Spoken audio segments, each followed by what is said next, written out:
மனிதனுடைய பாவத்திலிருந்து விடுதலை பெற ஒரே ஒரு வழி இயேசு கிறிஸ்துவின் ரத்தம் சிந்துதல் இல்லாமல் பாவ மன்னிப்பு உண்டாகாது என்று வேத வசனம் சொல்லுகிறது.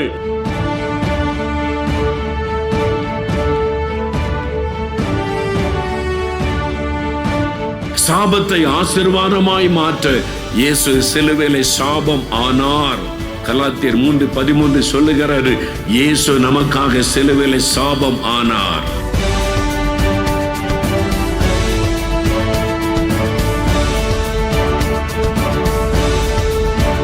உங்கள் துக்கம் சந்தோஷமாக மாறும்.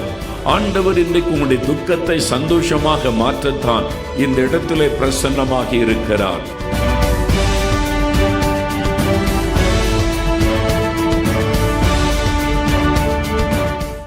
அப்போஸ்தலர் 1 அதிகாரம் 8வது வசனத்தை வாசிக்க கேட்போம்.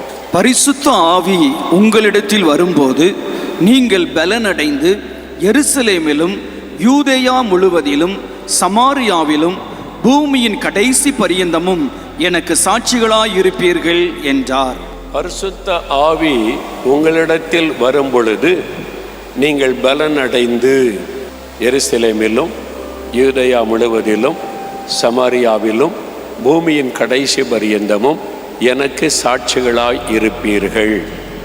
இயேசு கிறிஸ்து உயிர்த்தெழுந்த பிறகு 40 நாட்கள் தன் சீஷர்களுக்கு தன்னை வெளிப்படுத்தினார். தான் உயிரோடு இருப்பதை வெளிப்படுத்தி தேவனுடைய ராஜ்யத்தை குறித்த பல காரியத்தை விளக்கி பேசினார். 40 நாள் முடிந்த பிறகு பரலோகத்திற்கு அவர் எடுத்துக்கொள்ளப்பட்டார். அவர் பரலோகத்துக்குள்ளே எடுத்துக்கொள்ளப்படுவதற்கு முன்பாக அவர் கடைசியாக சொன்ன ஒரு வசனம் இதுதான். அவர் பூமியிலே மனிதனாய் வந்து மரித்து உயிர்த்தெழுந்து பரலோகத்திற்கு ஏறி செல்வதற்கு முன்பாய் கடைசியாக சொன்ன வார்த்தை. இந்த வார்த்தை சொல்லி முடித்த உடனே ஒரு மேகம் அவரை எடுத்துக்கொண்டது என்பதாய் வசனத்திலே பார்க்கிறோம். அப்போ இயேசு சொன்ன கடைசி வார்த்தை ரொம்ப முக்கியமானது. யாராவது உங்கள் பிரியமானவங்க மரித்து விட்டால், நீங்கள் பக்கத்தில் இல்லாவிட்டால் அவங்கள விசாரிக்க வரும்போது கேட்பீங்க, கடைசியாக என்ன சொன்னாங்க, கடைசியாக ஏதாவது பேசுனாங்களா, கடைசியாக அவங்க என்ன சொன்னாங்க மரணத்திற்கு முன்னால். இந்த கடைசி வார்த்தையை கேட்க நம்ம விரும்புவோம். ஆனால் இயேசு கிறிஸ்து மரித்து போகவில்லை. அவர் மரித்து உயிர்த்தெழுந்து பரலோகத்திற்கு போவதற்கு முன்பாக கடைசியாக சொன்ன ஒரு வார்த்தை, பரிசுத்த ஆவியானவர் அவர் உங்களிடத்தில் வரும் பொழுது நீங்கள் பலன் அடைவீங்க, எனக்கு சாட்சிகளாக இருப்பீங்க என்பதை குறித்து ஆண்டவர் பேசுகிறார். பரிசுத்த ஆவியானவர் என்கிற திருத்துவத்தின் 3வது நபரை குறித்து இயேசு பேசுகிறார். அவர் வரும் பொழுது நீங்கள் பலன் அடைவீங்க, எனக்கு சாட்சியாக இருப்பீங்க. ஆங்கில வேதாகமத்தில் அழகாய் சொல்லப்படுகிறது, when the Holy Spirit will come upon you, you shall receive power. நீங்கள் வல்லமையை பெற்றுக்கொள்ளுவீங்க. பரிசுத்த ஆவியானவர் வரும் பொழுது ஒரு வல்லமையை பெற்றுக்கொள்ளுவீங்க, எனக்கு நீங்கள் சாட்சிகளாக இருப்பீங்க என்று ஆண்டவர் சொல்லுகிறார். அப்போ நாம் சாட்சியாக இருக்கணும். அதுதான் இயேசுடைய விருப்பம். படிக்கிற பிள்ளைகள் படிக்கிற இடத்துல இயேசுவுக்கு சாட்சியாக இருக்கணும்.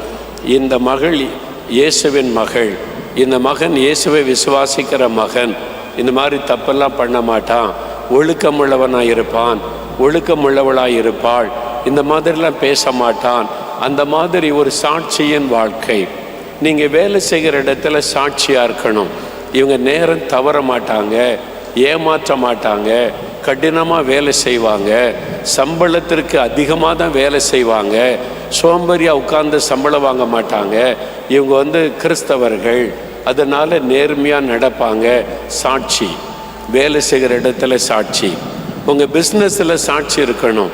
இவங்க ஏமாத்துகிற பிஸ்னஸ் செய்ய மாட்டாங்க, கலப்படம் பண்ண மாட்டாங்க, அதிக லாபம் வைக்க மாட்டாங்க, ஏன்னா இவங்க கிறிஸ்தவர்கள், இவங்க இயேசுவின் பிள்ளைகள் அப்படின்னு சாட்சி. நம்ம வசிக்கிற இடத்துல, வாழ்கிற கிராமத்தில், பட்டணத்தில், நம்ம வேலை செய்கிற இடத்துல, ஊழிய செய்கிற இடத்துல முதலாவது இயேசுவுக்கு சாட்சியாக இருக்கணும். அதுதான் இயேசுடைய விருப்பம். நீங்கள் எனக்கு சாட்சிகளாக இருப்பீர்கள். சாட்சி சொல்லுவதல்ல, சாட்சி சொல்லுவது ஒரு அனுபவம். நான் சுகம் பெற்றேன், ஆண்டவர் எனக்கு சுகம் கொடுத்தார், எனக்கு கற்பத்தின் கனி கொடுத்தார், அந்த சாட்சியெல்லாம் சொன்னாங்கல்ல, அது ஒரு அனுபவம், அது சாட்சி சொல்லுவது. ஆனால் இயேசு சொல்லுகிறார், சாட்சியாய் இருப்பீர்கள், உங்களுடைய வாழ்க்கை சாட்சியாக இருக்கணும். அந்த மாதிரி வாழுவதற்கு நாம் அழைக்கப்பட்டிருக்கிறோம். அதுதான் ஆண்டவருக்கு பிரியம். நீங்கள் எனக்கு சாட்சியாக இருக்கணும், இருக்கிற இடத்துல வசிக்கிற இடத்துல சாட்சியாக இருக்கணும். அதற்கு ஒரு வல்லமை தேவை. இது பாவம் நிறைந்த உலகம், எங்கே பார்த்தாலும் அநியாயம் அக்கிரமங்கள் நிறைந்த ஒரு உலகம். கடைசி காலத்தில் நம்மை சுற்றிலும் தீமைகளும் அநியாயங்களும் அக்கிரமங்களும் பெருகிவிட்டது. அதனால் இந்த காலத்தில் நம்ம சாட்சியாய் வாழுவது சாதாரண விஷயம் அல்ல. அதற்கு ஒரு வல்லமை வேண்டும். பாவம் நிறைந்த உலகத்தில் பரிசுத்தமாய் வாழவும், நீதியாக வாழவும், சாட்சியாய் வாழவும் ஒரு வல்லமை நமக்கு வேண்டும். அந்த வல்லமை ஆவியானவர் கொடுக்கிற வல்லமை. அது ஒரு ஆவிக்குரிய வல்லமை, ஸ்பிரிச்சுவல் ஸ்ட்ரென்த். சாப்பிட்றதுனால உண்டாகிற வல்லமை அல்ல, சத்தான உணவை எடுத்துக்கொள்றதுனால உண்டான வல்லமை அல்ல. இதுக்கு ஒரு ஆவிக்குரிய வல்லமை தேவை. அந்த வல்லமை தருகிறவர் தான் பரிசுத்த ஆவியானவர். அவர் வரும் பொழுது உங்களுக்கு வல்லமை கொடுத்து உங்களை சாட்சியாக வாழ வைப்பார் என்பதாக இயேசு சொல்லுகிறார். அப்படின்னா என்ன அர்த்தம்? அந்த பரிசுத்த ஆவியானவரை நீங்கள் பெற்றுக்கொள்ள வேண்டும். யோவான் 20:22 சீசர்களை பார்த்து பரிசுத்தாவியை பெற்றுக்கொள்ளுங்கள் என்று ஆண்டவர் சொல்ல, ரிசீவ் த ஹோலி ஸ்பிரிட், பரிசுத்தாவியை பெற்றுக்கொள்ளுங்கள் என்று ஆண்டவர் சொல்லுவதை நம்ம பார்க்க முடியும். யோவான் 14:16 நான் போவது நல்லது, நான் போய் பிதாவை வேண்டிக் கொள்ளுவேன், அவர் வேறொரு தேற்றரவாளனை உங்களுக்கு அனுப்புவார், another comforter. நான் எப்படி உங்கள் கூட இருந்தால் ஆறுதல், தைரியம், பலன் உண்டாகிறதோ அதே மாதிரி ஆவியானவர் வந்து உங்களுக்குள்ளே வாசம் பண்ணும்போது நான் கூட இருப்பதை உணர்வீங்க. இயேசு என் கூடவே இருக்கிறார் என்பதை உணர்ந்து கொள்ள செய்ய அந்த ஆவியானவர் உங்களுக்கு கிருபை தருவார். அப்போ அந்த ஆவியானவரை நீங்கள் பெற்றுக்கொள்ளணும் என்பதாக இயேசு சொல்லுகிறார். அப்போஸ்தலர் 1 கூட நீங்கள் எருசலேமை விட்டு போகாதபடி காத்திருங்க, அந்த பரிசுத்த ஆவியை பெற்றுக்கொள்ளும் வரைக்கும் காத்திருங்கன்னு சீஷர்களுக்கு சொன்னார். அப்போஸ்தலர் 2 பெந்தேகோஸ்தே நாளில் தான் ஆவியானவர் இந்த பூமிக்கு இறங்கி வருகிறார். அதுக்கு முன்னால் ஆவியானவர் இல்லையா அப்படின்னு கேட்டால், ஆதியாகமம் 1 ஆவியானவரை பற்றி வாசிக்க முடியும். அவர் ஜலத்தின் மேல் அசைவாடி கொண்டிருந்தார். ஒழுங்கியமாக இருந்த இந்த உலகத்தை சரிப்படுத்துவதிலே ஆவியானவர் உதவி செய்தார். பழைய ஏற்பாட்டு காலத்தில் தீர்க்கதரிசிகள் மேலே ஆவியானவர் இறங்கினார். நியாயாதிபதிகள் சிம்சோன் மேலே, கிதியோன் மேலே, எத்தாவின் மேலே, தெபோராள் மேலே ஆவியானவர் வந்து இறங்கினார். தாவீதின் மேலே ஆவியானவர் வந்து இறங்கி இருந்தார் என்பதாக வாசிக்கிறோம். அப்போ ராஜாக்கள், நியாயாதிபதிகள், தீர்க்கதரிசிகள் இவங்க மேலே தான் ஆவியானவர் இறங்குவார். அவங்க தான் நிரப்பப்படுவாங்க. ஒரு குறிப்பிட்ட காரியத்தை செய்து முடிக்க ஆவியானவர் அவளை பயன்படுத்துவார். அப்புறம் அவர் போய்விடுவார். அப்படி தான் பழைய ஏற்பாட்டு காலத்தில். ஆனால் புதிய ஏற்பாட்டு காலம் வரும் பொழுது யோவேல் 2:28 மாம்சமான யாவர் மேலும் என் ஆவியை ஊற்றுவேன். ராஜாக்கள் மீது மாத்திரம் அல்ல, தீர்க்கதரிசிகள் மேலே மாத்திரம் அல்ல, ஊழியர்கள் மேலே மாத்திரம் அல்ல, மாம்சமான யாவர் மேலும், சிறு பிள்ளைகள், வாலிபர்கள், வயோதிபர்கள், ஊழியக்காரர்கள், ஊழியக்காரிகள் எல்லார் மேலே ஆவியை ஊற்றுவேன் என்று ஆண்டவர் சொல்லி இருக்கிறார். ஏனென்றால் எல்லாருமே நம்ம சாட்சியாக இருக்கணும், இயேசுவுக்கு சாட்சியாக இருக்கணும். அதற்கு ஒரு வல்லமை உங்களுக்கு வேணும். அந்த வல்லமை தான் பரிசுத்த ஆவியானவர் கொடுக்கிற வல்லமை என்பதாக வேதத்திலே நம்ம பார்க்கிறோம். சரி, இந்த பரிசுத்த ஆவியானவர் வரும் பொழுது என்ன வல்லமை? இந்த ஆவியானவரை குறித்து நிறைய காரிய வேதத்தில் இருக்குது. அவர் கொடுக்கிற ஆசீர்வாதங்கள், நன்மைகள், அவர் கொடுக்கிற வரங்கள், செய்கிற வழி நடத்துதல்கள், ரகசியத்தை வெளிப்பு, நிறைய காரியம் இருக்கிறாரு. எல்லாத்தையும் தியானிக்கணும்னா பல நாள் ஆகும். இன்றைக்கு ஒரு 3 காரியம் உங்களுடைய அனுதின வாழ்க்கையில், நம்முடைய அனுதின வாழ்க்கையில் நம்ம சாட்சியாய் வாடுவதற்கு ஆவியானவர் எப்படி உதவி செய்கிறார், எப்படி வல்லமை தருகிறார், என்னென்ன வல்லமை நமக்கு தேவை, அதை மாத்திர ஒரு 3 காரியத்தை நம்ம தியானித்து ஜெபிக்க போகிறோம். முதலாவது காரியம், பாருங்க, அது சொல்ல பாவ சோதனைகளை மேற்கொள்ளக்கூடிய வல்லமை, பாவத்தை மேற்கொள்ளக்கூடிய வல்லமை, பாவத்தை ஜெயிக்கக்கூடிய வல்லமை, பரிசுத்தமாய் வாழக்கூடிய வல்லமையை தருகிறவர் பரிசுத்த ஆவியானவர். அவர் கொடுக்கிற ஒரு வல்லமை என்னவென்றால் பரிசுத்தமாய் வாழக்கூடிய வல்லமை, பாவ சோதனைகளை மேற்கொள்ளக்கூடிய வல்லமை. அது ஆவியானவர் தருகிற வல்லமை. நம்ம எல்லாருக்குமே இயேசுவை ஏற்றுக்கொண்ட உடனே பரிசுத்தமாக வாழணுன்ற விருப்பம் வருகிறது. நான் பாவம் செய்யக்கூடாது, பரிசுத்தமாக இருக்கணும் என்கிற விருப்பம் வருகிறது. ஆனால் முடியவில்லை. கோபப்படக்கூடாதுன்னு நினைக்கிறோம், கோபம் வந்துடுது. சண்டை போடக்கூடாதுன்னு நினைக்கிறோம், சண்டை வந்து விடுகிறது. எரிச்சல் படக்கூடாதுன்னு நினைக்கிறோம், எரிச்சல் வந்து விடுகிறது. பொறுமையாக இருக்கணும்னு நினைக்கிறோம், அவ்வளோதான், பொறுமை மிஞ்சி போய் விடுகிறது. அப்போது நம்ம பாவம் செய்யக்கூடாதுன்னு விரும்பினாலும் முடியவில்லை, பரிசுத்தமாய் வாழ விரும்பினால் முடியவில்லை. அப்போ ஏன் முடியலை? வல்லமை இல்லை. அதற்கு ஒரு வல்லமை ஆண்டவர் கொடுக்கிற வல்லமை. அதுதான் பரிசுத்த ஆவியானவர் மூலமாய் ஆண்டவர் அந்த வல்லமை நமக்கு கொடுத்து பரிசுத்தமாய் வாழ நமக்கு பலன் தருகிறார். அதனால் இந்த அபிஷேக ஆவியானவர் நமக்கு அவசியம். எனக்கு ஒரு வாலிப தம்பியை தெரியும். அவர் ரட்சிக்கப்பட்டார். மதுபான பழக்கம், போதை வஸ்துகள், சில வாலிபத்தின் பாவங்கள் எல்லாம் இருந்தது. ஒரு நாள் தன் பாவி என்பதை உணர்ந்து மனம் திரும்பி இயேசுக்கு தன் வாழ்க்கையை ஒப்பு கொடுத்தார். ஒப்பு கொடுத்த உடனே இயேசு பாவத்தை மன்னிச்சிட்டார். இதுவரை செய்த பாவெல்லாம் மன்னிக்கப்பட்டு விட்டது. உள்ளத்தில் சமாதானம், பாவ மன்னிப்பின் சமாதானம் உள்ளத்தில் வந்து விட்டது.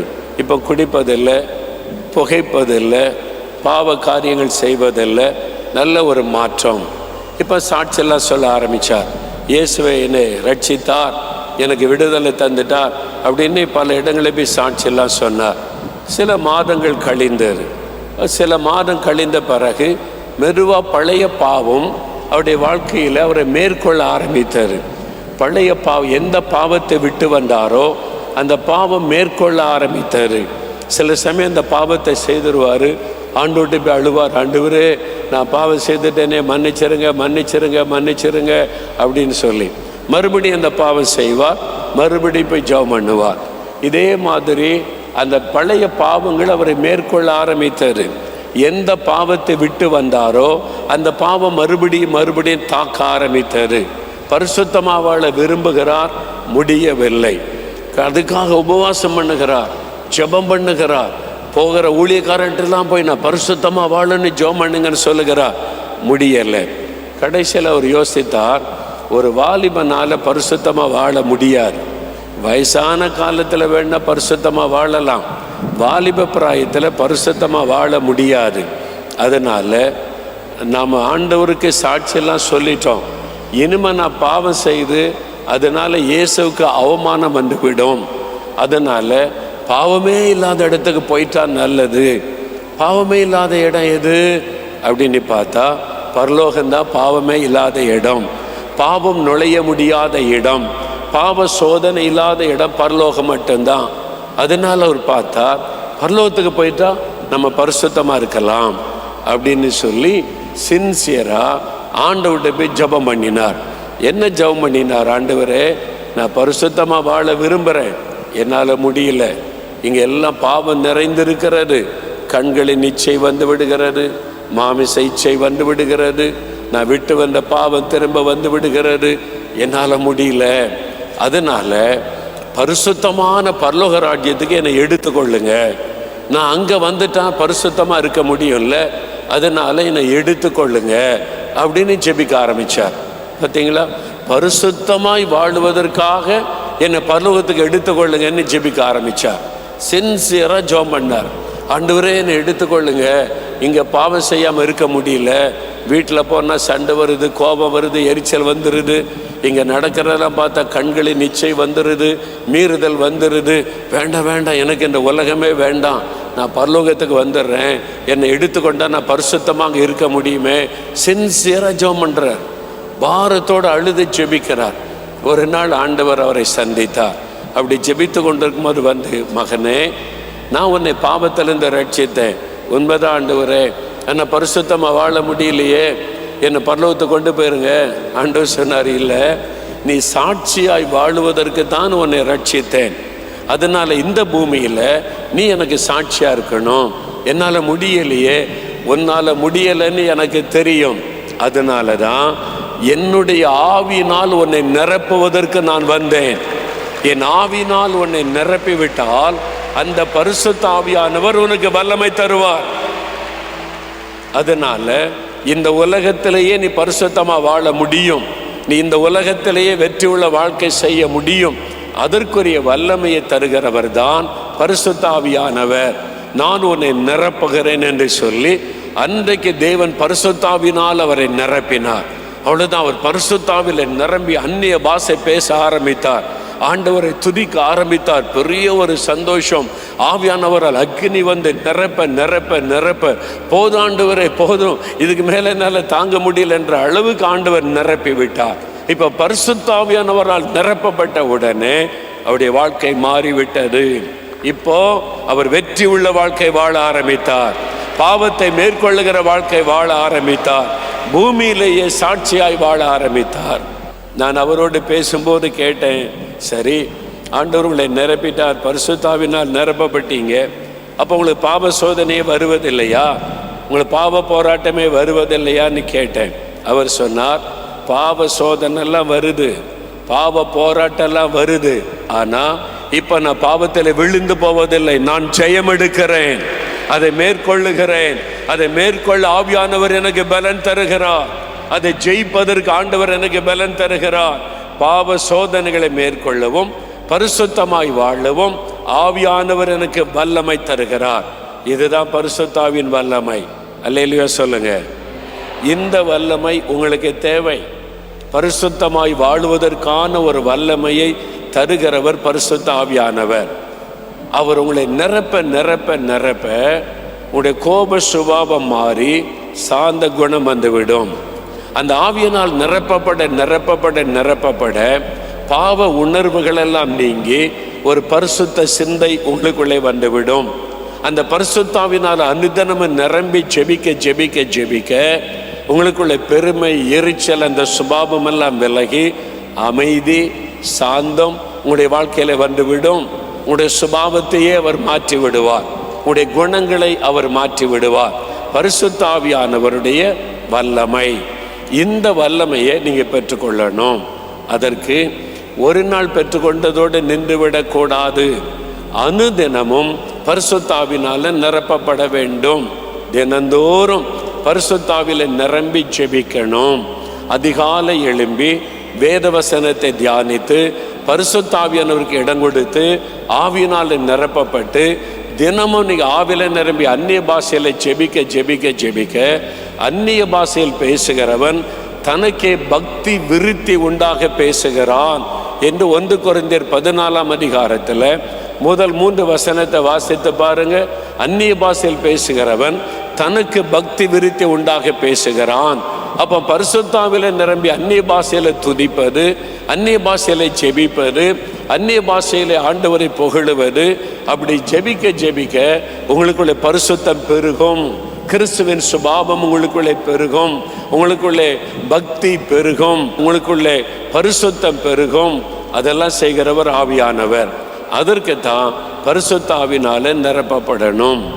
பிரியமானவர்களே, ஆவியானவர் எங்கோ அங்கே விடுதலை உண்டு என்று ஆண்டவர் உங்களோடு பேசி இருக்கிறார். இது நீங்கள் விடுதலை பெறுகிற நேரம். ஆவியானுடைய வல்லமை உங்களை தொட போகிறது. விசுவாசிக்கிறீங்களா?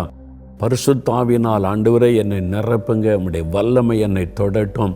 பாவத்திலிருந்து, விட முடியாத பாவத்திலிருந்து ஒரு விடுதலை, தீர்க்க முடியாத வியாதியிலிருந்து ஒரு விடுதலை, இந்த பிசாசு பில்லிசுனிய கட்டிலிருந்து ஒரு விடுதலை, பயத்திலிருந்து விடுதலை. ஆவியானவரை இறங்கும் போது கட்டுகள் அறுக்கப்பட்டுரும். அதுக்கு தான் நான் ஜெபிக்க போகிறேன். எத்தனை பேருக்கு விடுதலை வேணும்? அப்படியே நீங்கள் என் கூட சேர்ந்து ஜெபிக்க போகிறீங்க. அப்படியே வலதுகரம் உயர்த்தி கொள்ளுங்க. பரிசுத்த ஆவியினால் என்னை நிரப்பும், ஆவியானவர் என்னை தொடட்டும், எனக்கு விடுதலை வரட்டும்னு சொல்லுங்க. வாய் திறந்து கேளுங்க. கேளுங்க. இப்போ ஜெபிக்கும் போது ஆண்டவரே உம்முடைய பிள்ளைகள் என்னோட இணைந்து ஜெபிக்கிறாங்க, அவங்களோட இணைந்து நான் ஜெபிக்கிறேன். ஆவியானவர் எங்கோ அங்கே விடுதலை உண்டு என்று சொன்னீர். இப்பொழுது பரிசுத்த ஆவியானுடைய வல்லமை இவர்கள் மேல இறங்கட்டும். இந்த மகன் மேல நம்முடைய அக்னி இறங்கட்டும். இந்த மகள் மேல பரிசுத்தாவுடைய வல்லமை இறங்கட்டும். மாம்சமான யாவர் மேல ஆவியை ஊற்றுவேன் என்று சொன்னீரே, நம்முடைய ஆவியை ஊற்றுவீராக. அக்னியினால் அவளை தொடுவீராக. ஆவியானவர் எங்கோ அங்கே விடுதலை உண்டு என்ற வார்த்தையின்படி விடுதலை வரட்டும். இப்பொழுது பாவ கட்டுகள் அறுக்கப்படட்டும். பாவத்தினுடைய வல்லமைகள் தெரிபட்டு போகட்டும். ஒரு விடுதலை பரிசுத்தமுடைய வாழ்க்கையிலே வரட்டும். பயத்தை கொண்டு வருகிற ஆவிகள் இயேசுவின் நாமத்தில் விலகட்டும். அந்த கட்டுகள் அறுக்கப்படட்டும். நோயின் வல்லமைகள் இயேசுவின் நாமத்தில் அழிக்கப்பட்டு போகட்டும். வியாதியிலிருந்து ஒரு விடுதலை, ஆவியானுடைய வல்லமை இறங்கும் பொழுது ஒரு விடுதலை வரட்டும். பயங்கள் மாறட்டும். டிப்ரெஷன்கள் மாறட்டும். மன அழுத்தங்கள் மாறட்டும். சத்துருடைய கிரியைகள் இயேசுவின் நாமத்தில் அழியட்டும்.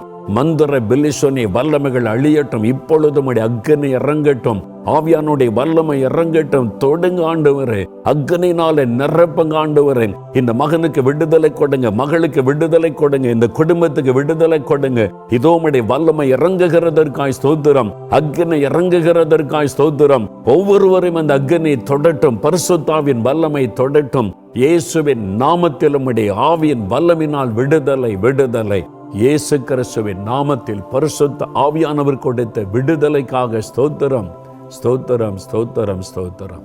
இந்த நாளில் இருந்த நல்ல மாற்றத்தை அவர்கள் காணட்டப்பா. ஒரு விடுதலின் சந்தோஷத்தை அவள் அனுபவிக்கட்டும். கர்த்தர் செய்து விட்டதற்காய் ஸ்தோத்திரம். இயேசு கிறிஸ்துவின் நாமத்தில் ஜெபிக்கிறோம் பிதாவே. ஆமேன், ஆமேன். For further details and prayer support, contact Jesus Redeems Ministries, Nalumavudi, Thoothukudi District, 628-211. Our phone number 04639 353535. info@jesusredeems.org. Our website www.jesusredeems.com. God bless you.